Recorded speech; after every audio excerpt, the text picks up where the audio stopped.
In 1970, a woman was found dead in a remote Norwegian valley. She had no identification. Every label in her clothing had been carefully removed. She had traveled across Europe under at least 8 different names. No country claimed her. No family reported her missing. More than 50 years, no one knows who she was. This is the case of the Isdal Woman. To understand what happened, we need to return to 29 November 1970. The location was Isdalen Valley, just outside the city of Bergen, Norway, known for its glacial, ice-carved landscape. The valley is narrow and steep, surrounded by rock formations and sparse trees. The terrain is uneven, layered with those loose stones and patches of cold earth. Even during the day, parts of the valley remain in shadow. Locals had long referred to it as Death Valley. The name did not come from legend, but from history. Over the years, the area had been associated with accidents and suicides. It was isolated, quiet, a place where people could go unnoticed. That afternoon, a man and his 2 young daughters were hiking through the terrain. It was not unusual for families to walk there. Their air was cold but clear. Nothing about the day suggested that it would become part of an international mystery. As they moved between the rocks, one of the children noticed something dark ahead. At first, it appeared to be debris, perhaps discarded clothing or a pile of burned material. But as they moved closer, the shape became clearer. It was a body. The woman was lying on her back among the stones. She had been severely burned. Parts of her clothing were melted into her skin. Her face was damaged by fire. One arm was positioned strangely at her side. Scattered around her were personal items, an umbrella frame, rubber boots, fragments of clothing, and several empty pill bottles. The ground around the body showed signs of burning. But the surrounding terrain had not caught fire.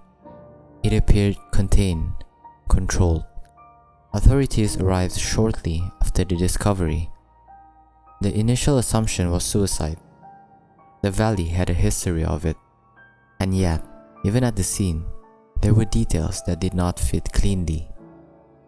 There were no identification documents, no handbag, no passport, no wallet. Nothing to indicate who she was. Her clothing contained no labels. Not partially burned, not damaged by fire. Carefully removed, as if someone had taken scissors and cut away from trace, or every trace of origin. Investigators also noted that certain personnel effects had not been fully destroyed by the fire, which raised a quiet question. If this was suicide, why attempt to burn the body in such a remote place? Why remove identification first? Why travel there alone? As police began examining the evidence, small details started to form a larger pattern. This was not simply a woman who had died in isolation. She had been seen in Bergen days earlier. She had checked into hotels under different names. She had carried luggage. She had moved deliberately. Over the previous months, she had traveled across Europe under aliases, paying in cash, leaving little trace. Someone had taken careful steps to ensure she could not easily be identified. Whether that someone was her or someone else, it remained unclear. But from the beginning, this case was not just about how she died.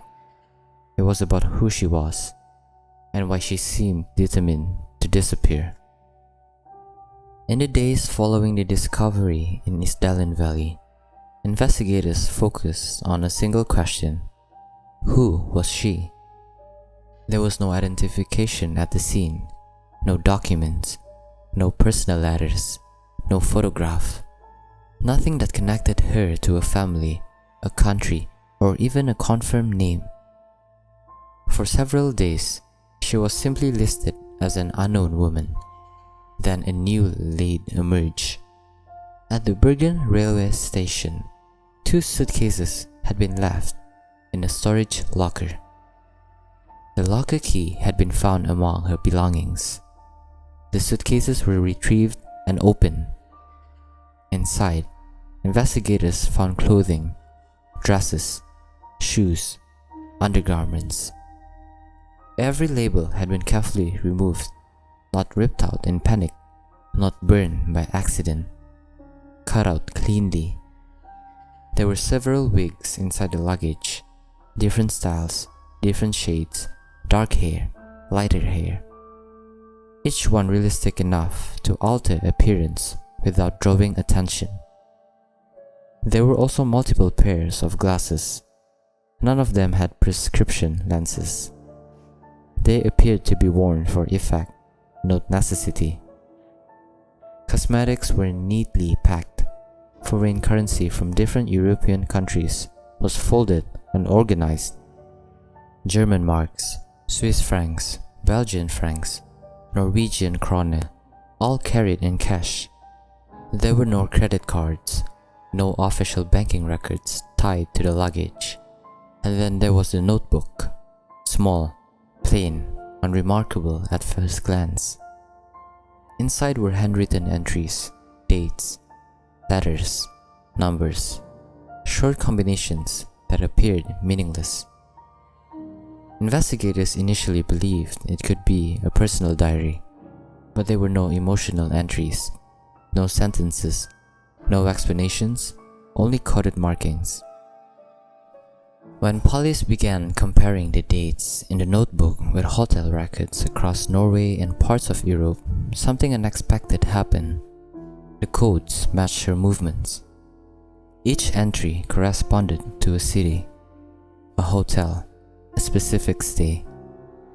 Over the previous months, she had traveled through multiple countries: Norway, Germany, Switzerland, Belgium, France. At each location, she used a different name. Hotel registries confirmed at least 8 separate aliases. Each identity came with slight variations in nationality and background. Some listed her as Belgian, others as French. In certain locations, she claimed to be a traveling saleswoman. In others, she offered no explanation at all. Hotel staff later described her in similar terms: well-dressed, quiet, polite but distant. She spoke several languages fluently, switching between them without hesitation. She paid in cash. She avoided unnecessary interaction. In some cases, she requested rooms that faced away from the main street, rooms that limited visibility from outside. When she checked out, staff noticed something else. The rooms were unusually clean, as if surfaces had been wiped down, as if she was careful about what she left behind. There were no confirmed fingerprints in hotel records that linked her to a known identity. Every trail stopped at the name she provided, and every name was false. The more investigators uncovered, the clearer one fact became: this was not a woman drifting randomly across Europe. Her movements were structured, recorded, coded, controlled. She did not appear disoriented. She did not appear lost. She appeared deliberate. The discovery of the suitcases changed the direction of the investigation. This was no longer simply a case of a body found in a remote valley. It was a case of a woman who had erased herself long before she died. And the question began to shift, not just how she died, but why someone would go to such length to remove every trace of who they were. Evidence and timeline. With the discovery of the suitcases and coded notebook, investigators returned to the scene in Isdal Valley with renewed urgency. The autopsy report provided the first structured answers and more questions. Inside the stomach, forensic examiners found a large quantity of sleeping pills, between 50 and 70 tablets. Most were partially dissolved. Toxicology confirmed high levels of barbiturates in the system, enough to cause severe sedation, possibly unconsciousness. But the autopsy revealed something else. Her lungs contained soot. Her blood showed elevated levels of carbon monoxide. This meant she had been breathing during the fire. She was alive when the flames began. The official cause of death was listed as a combination of barbiturate overdose and carbon monoxide poisoning. Authorities leaned towards suicide, but the scene did not fully support a simple explanation. Some personal items near her body were only partially burned. The surrounding terrain had not ignited beyond the immediate area. There were signs that the fire had been controlled or limited. Investigators also noted bruising on parts of her body. It was not clear whether these injuries occurred before death or as a result of the fire and terrain. Another detail stood out during the examination: her dental work. It was expensive, multiple crowns, complex procedures. Some specialists later suggested the dental work appeared to have been modified in a way that could complicate identification. Different techniques indicated it may have been performed in more than one country. Dental records were circulated internationally. No confirmed match was found. Her fingerprints were also taken and shared through available international channels at the time. Again, no match. No missing person file aligned with her description. As investigators reconstructed her final days in Bergen, they learned she had checked out of a last hotel shortly before her death. Witnesses described her behavior as calm, controlled. There were no reports of panic, no visible distress. She purchased certain items before leaving the city, but nothing that clearly explained why she would travel into a remote valley alone. The timeline between her hotel departure and her death remains partially unclear. No confirmed witness saw her enter Isdal Valley that day, and no clear evidence proved whether she arrived alone. By this stage, the investigation had evolved. What began as a presumed suicide now contained multiple false identities, international travel under coded records, deliberate removal of clothing labels, wigs and appearance changes, and forensic details that did not fully eliminate other possibilities. The case no longer felt local, it felt larger. And the question quietly shifted again. Was this truly an isolated act? Or was the fire in Isdal Valley the final step in a much longer story? This is where the case shifts from a strange death to something potentially international: the Cold War shadow. By 1970, Europe was deep in the Cold War. The divide between East and West was not only political, it was operational. Borders were watched, ports were monitored, unusual movements were noted. Norway shared a direct border with the Soviet Union. Though officially neutral in tone, it was strategically important. Bergen, while calm on the surface, was not insignificant. Its coastline allowed naval access. Military vessels moved through surrounding waters. Foreign submarines were a constant concern. Surveillance, though rarely discussed publicly, was part of the environment. Against this backdrop, investigators began to look again at the women's movements, not as tourism, but as positioning. Several hotel employees had already described unusual behavior. One remembered her changing wigs during her stay, altering her appearance without explanation. She did not elaborate, She did not defend her presence. She simply moved on. She did not socialize. She did not build relationships. She kept conversations short, controlled, functional. She appeared less interested in people and more interested in locations. When police reconstructed her European travel history, the pattern became increasingly structured. She stayed briefly in cities, often only a few days, then departed. No extended stays. No return visits to the same hotel under the same name. Each alias was used carefully once, then abandoned. The coded notebook, once deciphered, aligned almost perfectly with confirmed hotel stays. Dates match, cities match, aliases match. Every entry had a purpose. There were no emotional entries, no descriptions of landscapes, no reflections, no evidence of leisure, only sequences. It resembled a log, not a diary, not a journal, a log. Some investigators quietly considered the possibility of intelligence work. Espionage during the Cold War was not rare. Operatives often traveled under false identities. Cash transactions reduced traceability. Wigs altered appearance just enough to avoid recognition across cities.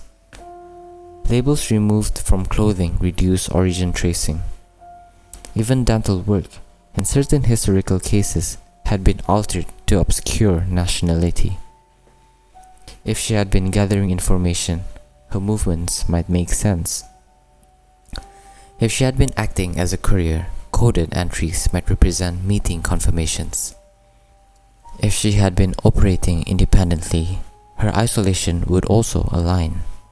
But there were problems with this theory. No intelligence agency ever acknowledged her. No classified files have publicly confirmed her involvement.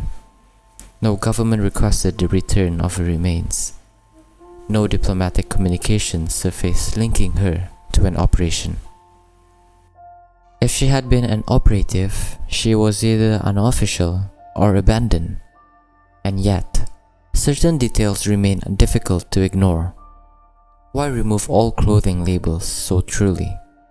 Why own multiple wigs but no personal photograph? Why maintain such strict behavioral patterns across countries? Why carry coded travel records for movements that could have been remembered easily? If this was suicide, it was methodical beyond what investigators typically observed. If this was espionage, it was unusually visible. Neither explanation settled this matter. Then there was the final reported sighting. A local fisherman later told investigators he had seen a woman matching a description walking through Isdal Valley days before her death. She did not appear lost. She did not appear distressed. She appeared composed. When he approached her, she reportedly said she was waiting for someone. Waiting. In a valley known for isolation. No confirmed second individual was ever documented at the scene. No verified witness saw her meet anyone. No clear second set of footprints was recorded, but the ground was uneven, rocky, loose. Conditions were not ideal for preserving impressions. Investigators could not conclusively state she was alone. They also could not prove she was not. By this stage, the case had shifted completely. It was no longer simply about how she died. It was about whether she had been living under constructed identities for a reason. Whether her coded movements represented coordination, whether her final trip into the valley was arranged, and whether the fire was self-inflicted or staged. Her death may have been an ending, but it may also have been a closing chapter in something larger, something unrecorded, something that left no official trace. And that possibility, quiet, unconfirmed, undocumented, is what continues to linger over the case. The theories. In the months following her death, Investigators reached an official conclusion. The case was classified as a probable suicide. The reasoning was straightforward. She had ingested a large quantity of sleeping pills. She was alone in a remote valley. There were no confirmed signs of struggle. Her death could be explained by overdose and carbon monoxide poisoning. On paper, it fit, but the details surrounding her life complicated that explanation.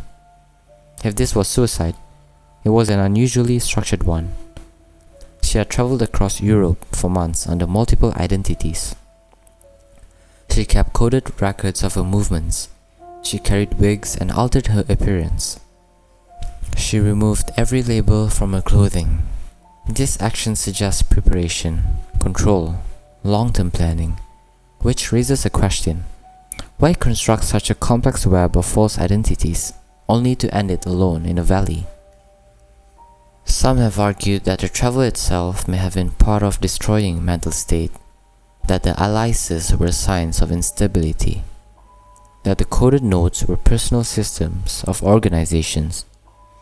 But investigators who reviewed the case often noted how methodical her movements were. Nothing appeared random. Nothing appeared chaotic. Another theory suggests espionage. During the Cold War, intelligence operations were common throughout Europe. False name, cash payments, limited personal attachments, short stays in strategic cities.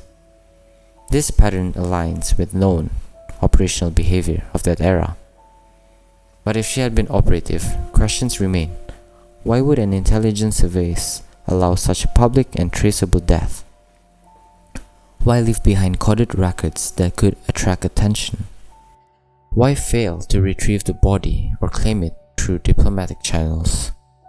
Some speculate she may have been unofficial, a freelance courier, an independent asset, someone operating without formal protection. There is also the possibility of foul play. The bruising on the body has been debated. Some believe it may indicate a struggle. Others argue it could have resulted from the fire or the terrain. The presence of sleeping pills suggests ingestion, but it does not confirm whether they were taken voluntarily. If she had met someone in the valley, as one witness implied, that person was never identified. No second individual was ever confirmed. And yet, the absence of proof does not equal proof of absence. Decades later, the case was reopened for modern forensic review. In 2016, authorities exhumed her remains. Advanced testing was conducted.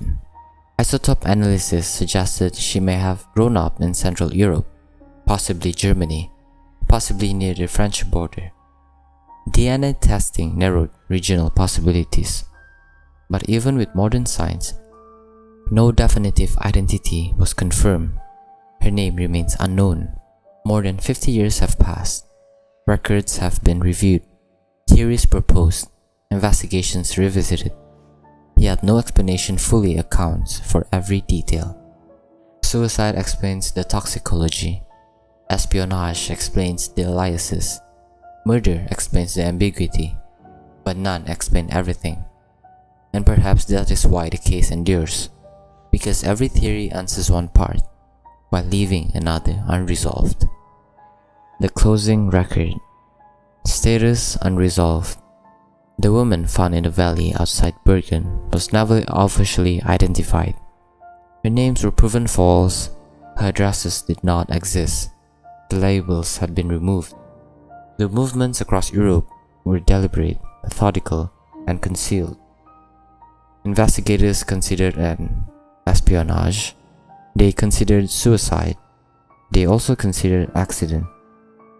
None could be confirmed. Decades later, forensic reconstructions were attempted. Appeals were broadcast. Tips were received from across Europe. After renewed coverage by outlets such as NRK and the BBC, no definitive answer followed. The valley remains. Travelers still walk the path near Isdal. Wind moved through the trees. The terrain is quiet.